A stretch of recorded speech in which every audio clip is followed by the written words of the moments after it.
Em 2000, cientistas fizeram descobertas sobre um componente fundamental na nossa dieta, tão comum que raramente o consideramos. Eles conduziram um experimento onde um grupo consumiu quase 50 calorias em jujubas, possivelmente o melhor experimento de todos os tempos, enquanto o outro grupo ingeriu a mesma quantidade de calorias, só que com uma bebida. O grupo que consumiu os alimentos sólidos sentiu-se mais satisfeito e reduziu a ingestão calórica durante o resto do dia. Já aqueles que beberam as calorias não apresentaram essa mesma compensação, e alguns até aumentaram a sua ingestão alimentar. Alguns estudos depois confirmaram que as bebidas não promovem a mesma sensação de saciedade que os alimentos sólidos. Embora os pesquisadores ainda não compreendam completamente o motivo, uma hipótese é que os líquidos passam mais rapidamente pelo trato gastrointestinal, não ativando os hormônios responsáveis pela sensação de saciedade. Outra possibilidade é que as bebidas não desencadeiam os peptídeos de saciedade que certos alimentos provocam. Mas, independentemente da causa, os nossos corpos ainda não se adaptaram plenamente ao consumo de calorias líquidas. Evolutivamente, após o desmame, os humanos adultos consumiam praticamente apenas água por milhares de anos. Embora as bebidas hoje, como café e coquetéis, sejam comuns em diversas culturas, a, entre aspas, era moderna das bebidas, e sim, eu também não sabia que os cientistas tinham um termo para bebidas. É um fenômeno relativamente recente. Com isso, nossos corpos não tiveram tempo suficiente para evoluir e ajustar essa mudança. Então, quando exatamente começamos a diversificar nossas bebidas? Para entender isso, é necessário explorar as bebidas mais antigas conhecidas, e algumas podem surpreender você. Sejam bem-vindos, eu sou o Lucas e esse é mais um Cientificando. A água é fundamental para a sobrevivência humana, consistindo em aproximadamente 60% do peso corporal de um adulto e cerca de 80% do corpo de uma criança. E ela desempenha múltiplas funções vitais do nosso corpo, sendo a principal componente das células e estando presente também no líquido extracelular. E entre as células com maior concentração de água destacam-se aquelas localizadas nos músculos e nas vísceras. E antes do domínio do fogo e da agricultura, os primeiros hominídeos dependiam de fontes naturais para suprir suas necessidades hídricas e nutricionais, além de ingestão direta de água. Os nossos ancestrais consumiam frutas ricas em líquidos e seivas de plantas. As frutas, abundantes em ambientes tropicais, forneciam não apenas água, mas também açúcares, vitaminas e minerais essenciais. Já a seiva das plantas, por sua vez, oferecia uma fonte adicional de líquidos e nutrientes, sendo acessada através da mastigação ou da perfuração de caules e raízes. E há cerca de 10 milhões de anos atrás, uma mudança significativa ocorreu na dieta desses primatas, com a transição de uma vida predominantemente arborícola para a existência mais terrestre. Nossos ancestrais passaram a ter um contato maior com frutas caídas no solo, e essas frutas, muitas vezes em estado avançado de maturação ou até mesmo fermentação, continham pequenas quantidades de etanol, resultantes da ação de leveduras sobre os açúcares presentes. A exposição regular a essas frutas fermentadas levou a uma pressão seletiva para adaptação ao consumo de etanol. Estudos indicam que nesse período ocorreu uma mutação no gene ADH4, responsável pela produção do enzima de álcool desidrogenase. Esse enzima é o principal no metabolismo do etanol, catalisando sua conversão em acetaldeído, sendo um composto menos tóxico. A mutação aumentou a eficiência dessa enzima, permitindo que nossos ancestrais metabolizassem o etanol até 40 vezes mais rápido do que antes. E essa adaptação foi vantajosa, pois permitiu o consumo seguro de frutas fermentadas, ampliando as fontes de alimentos disponíveis e fornecendo calorias adicionais nos períodos de escassez. A presença do enzima ADH4 em outros primatas varia. Enquanto humanos, chimpanzés e gorilas compartilham a versão mais eficiente dessa enzima, lêmures e babuínos possuem variantes menos eficazes, refletindo diferenças de seus hábitos alimentares e exposições ao etanol. Ok, agora sabemos que nossos ancestrais também bebiam algo além da água e extraíam sua hidratação à base de frutas e seivas. Mas qual a bebida produzida mais antiga? É o café? É o vinho? Talvez o chá? Bom, de fato, os primeiros humanos nunca se preocupavam em preparar um suco de frutas para um dia de calor, simplesmente as consumiam inteiras. No entanto, bebidas feitas a partir de plantas têm uma longa história. O café, como conhecemos hoje, preparado a partir de grãos torrados, surgiu há aproximadamente 600 anos, sendo bem recente. E ele provavelmente teve origem em uma região onde fazia parte do antigo Iêmen, onde hoje está incorporada a Arábia Saudita. Os primeiros apreciadores de café utilizavam principalmente para se manter despertos, especialmente durante práticas religiosas. Já as bebidas à base de limão surgiram bem antes disso, possivelmente há mais de 1000 anos atrás, na região onde hoje é o Cairo. E o chá, por sua vez, é ainda mais antigo, aparecendo em relatos na China há cerca de 4700 anos. Mas mesmo assim, o chá não é a bebida mais antiga, nem mesmo o vinho, apesar da sua história milenar com evidências de produção há cerca de 8.000 anos. Existem ainda duas bebidas que datam de um tempo ainda mais antigo, e não se sabe ao certo qual delas marca o início da era moderna das bebidas, e elas são incrivelmente diferentes uma da outra. A Revolução Neolítica ocorreu há cerca de 10.000 anos, e marcou a transformação da história humana, caracterizada pela transição das sociedades caçadoras-coletoras para comunidades agrícolas e pastoris. E esse período foi definido pela domesticação de plantas e de animais, dando acesso para novas fontes de alimento e líquidos, como o leite de animais domesticados. A domesticação dos animais, como vacas, cabras e ovelhas, proporcionou uma fonte constante de leite, o que tornou um componente essencial na dieta de muitas culturas. E além de servir como alimento, o leite possibilitou a criação de derivados como queijo e iogurtes, ampliando as opções nutricionais e contribuindo para a segurança alimentar das comunidades neolíticas. E as evidências indicam que as civilizações da Suméria criavam animais para produzir laticínios. Então, a nossa bebida mais antiga era um copo de leite. Em 2019, cientistas do Museu de História Natural de Londres confirmaram que o consumo de leite de origem animal vem há milhares de anos. Para chegar a essa conclusão, eles recorreram aos próprios consumidores antigos de leite. Tudo bem que não dava para entrevistá-los diretamente, mas eles conseguiram analisar os resíduos acumulados nos dentes de esqueletos encontrados na Grã-Bretanha, e alguns tinham quase 6.000 anos de idade. E nos dentes desses leiteiros, digo, dos povos antigos, havia a presença de proteínas de leite, provando que as suas populações já o consumiam. E naquela época o leite resolvia diversas necessidades nutricionais, e era uma fonte essencial de vitamina D, especialmente para os povos que vivem em regiões menos ensolaradas. Além disso, continha vitamina C, um nutriente crucial para as populações de áreas onde as frutas frescas eram escassas, como na Ásia Central. Os pesquisadores acreditam que essa bebida pode ter contribuído para aumentar a longevidade dos povos neolíticos, tornando-se um alimento vital na sua dieta. Ok, então esse vídeo se encerrou. A bebida mais antiga é o leite. Bem, talvez sim e talvez não. Na verdade, é outra bebida que parece ter surgido na mesma época.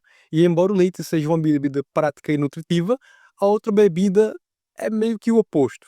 O desenvolvimento da agricultura permitiu o cultivo de cereais e frutas em larga escala.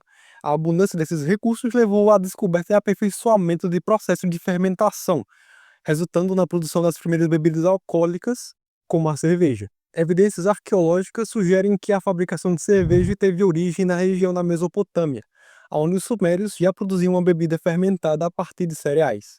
E essa prática posteriormente se difundiu para o Egito, tornando-se uma bebida amplamente consumida por diferentes estratos sociais, desde os faraós até os camponeses. A cerveja desempenhava um papel central nas cerimônias religiosas e era considerada uma oferenda valiosa aos deuses. Além disso, registros indicam que os mortos eram sepultados com suprimentos de cerveja. Os arqueólogos descobriram pictogramas representando recipientes peculiares. Eles tinham gargalos estreitos e bases pontiagudas. E essas imagens, datadas de mais de 5.000 anos, parecem retratar antigas cervejarias usadas na produção de cerveja. Registros sumérios indicam que as civilizações produziam cerca de 19 tipos diferentes de bebida, uma variedade impressionante e suficiente para justificar a existência de cervejarias especializadas. Na verdade, a popularidade da cerveja na Mesopotâmia era tão grande que alguns pesquisadores estimam que até 40% dos grãos cultivados na região tenham sido destinados apenas para a fabricação de cerveja. Além disso, alguns textos antigos revelam que alguns trabalhadores sumérios recebiam parte do seu pagamento em cerveja, chegando a receber até 5 litros da bebida por dia. E um pergaminho egípcio de 3.400 anos atrás, por exemplo, basicamente alertava as pessoas que depois de beber cerveja, abre aspas, você pode dizer coisas das quais não vai se lembrar depois, fecha aspas. Então agora sabemos que os sumérios gostavam tanto de leite quanto de cerveja. Mas e as outras bebidas? Desde os tempos mais remotos, as culturas humanas têm explorado diversas plantas para criar uma variedade de bebidas, tanto alcoólicas quanto não alcoólicas. As infusões, popularmente conhecidas como chás, surgiram a partir da prática de mergulhar folhas, flores ou raízes em água quente, extraindo seus sabores e propriedades. E uma das tradições mais antigas é a do chá, e é um lugar ótimo para achar a bebida mais antiga da humanidade, um lugar onde a cultura da bebida é bem preservada: a China. No Rio Tian, no norte da China, arqueólogos desenterraram duas câmaras subterrâneas que, segundo estimativas, datam de aproximadamente 5.000 anos. Dentro dessas estruturas, encontravam-se uma série de potes, fogões e funis de pedra, itens essenciais para a produção de cerveja. E uma análise mais detalhada confirmou a suspeita. Essas câmaras eram antigas cervejarias. Nos funis, os pesquisadores identificaram vestígios de grãos, que possivelmente eram painço e cevada. Além disso, encontraram a substância pegajosa, que ao ser raspada, vaporizada e examinada por espectrometria de massa, foi identificado como oxalato de cálcio, um resíduo comum na fermentação de cerveja. No entanto, essa não é a cerveja mais antiga da China. Evidências mais antigas foram encontradas em um local inusitado, em tumbas. Em algumas regiões da China, era de costume fazer brindes em homenagem aos falecidos, e frequentemente os utensílios usados eram enterrados junto aos corpos. E há cerca de 5.500 anos atrás, um detalhe curioso começou a aparecer nessas peças de cerâmica funerárias: pernas. E os estudiosos acreditam que esses suportes transformavam os recipientes em tripés, permitindo aquecer as bebidas alcoólicas sobre o fogo para rituais fúnebres. Mas os indícios vão ainda mais longe no tempo. Entre 9.000 a 7.500 anos atrás, outra mudança significativa ocorreu na cerâmica funerária: o surgimento dos potes com gargalos estreitos, e esse formato teria possibilitado o fechamento hermético dos recipientes, e isso é essencial para fermentar as bebidas, como a cerveja. Já durante o período conhecido como Neolítico Pré-Olaria, que se estendeu aproximadamente 12.000 a 8.500 anos atrás, a hipótese de que as sociedades humanas consumiam leite tem sido objeto intenso de debate arqueológico. O arqueólogo Jean Denis Vignet, do Museu Nacional de História Natural da França, é um dos principais defensores da ideia de que o consumo de leite ocorreu antes do desenvolvimento da olaria.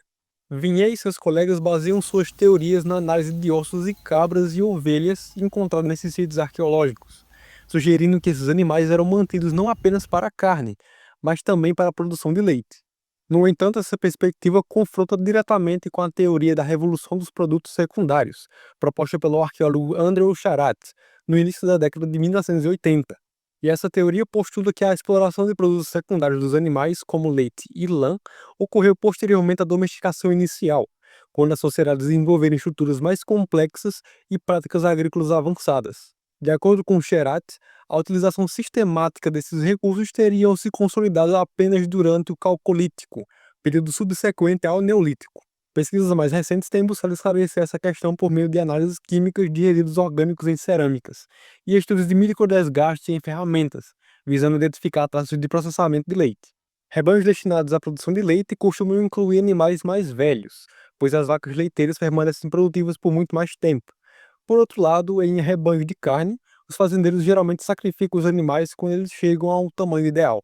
A equipe então comparou a idade dos animais com o tamanho dos dentes, analisando os dentes das espécies modernas e esqueletos encontrados nos sítios arqueológicos. E vários desses sítios contiveram ossos de animais mais velhos, o que sugere que eles tratavam os rebanhos leiteiros. Os vestígios mais antigos desses animais em idade de ordenha foram encontrados na Turquia, Síria e Iraque, alguns datados de mais de 10.000 anos. Embora tudo isso tenha dado ao leite a primazia como a bebida mais antiga, o debate ainda persiste. Em 2001, por exemplo, uma análise de esqueleto humano de 11.000 anos, encontrado no Irã, indicou sinais de brucelose, uma doença comumente associada ao consumo de laticínios não pasteurizados. Mas em 2018, os arqueólogos descobriram vestígios de cerveja em um acampamento de 13.000 anos em uma caverna de Israel. À medida que surgem as descobertas cada vez mais antigas, fica claro que o debate sobre a origem das bebidas mais antigas pode nunca ser resolvido.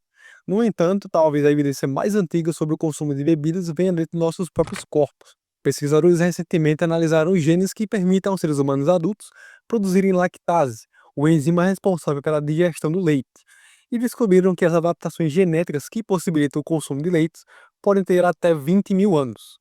A nossa espécie, o Homo sapiens, existe há quase 300.000 anos, e durante quase toda a nossa história, bebemos apenas água. E mesmo que ainda os pesquisadores estejam descobrindo os detalhes de onde, quando e por que nossa era moderna das bebidas começou, as duas bebidas mais antigas fornecem algumas pistas. A nutrição adquirida pelo leite reflete como os humanos valorizam as vitaminas e a energia disponível. Enquanto isso, a cerveja pode revelar um lado diferente dos seres humanos antigos, um lado mais social. Então, talvez esses dois concorrentes mais antigos das bebidas mais antigas mostrem dois lados de nós mesmos, um lado prático e outro lado não tão prático. Então, não se esqueça de brindar. Esse foi mais um Cientificando, Lucas aqui, e até o próximo vídeo. E antes de qualquer coisa, te recomendo esse vídeo que está aparecendo aqui. Deixe seu like, comentário e ajuda a fortalecer nossa comunidade. Outras formas de ajudar o canal estão na descrição desse vídeo. Valeu!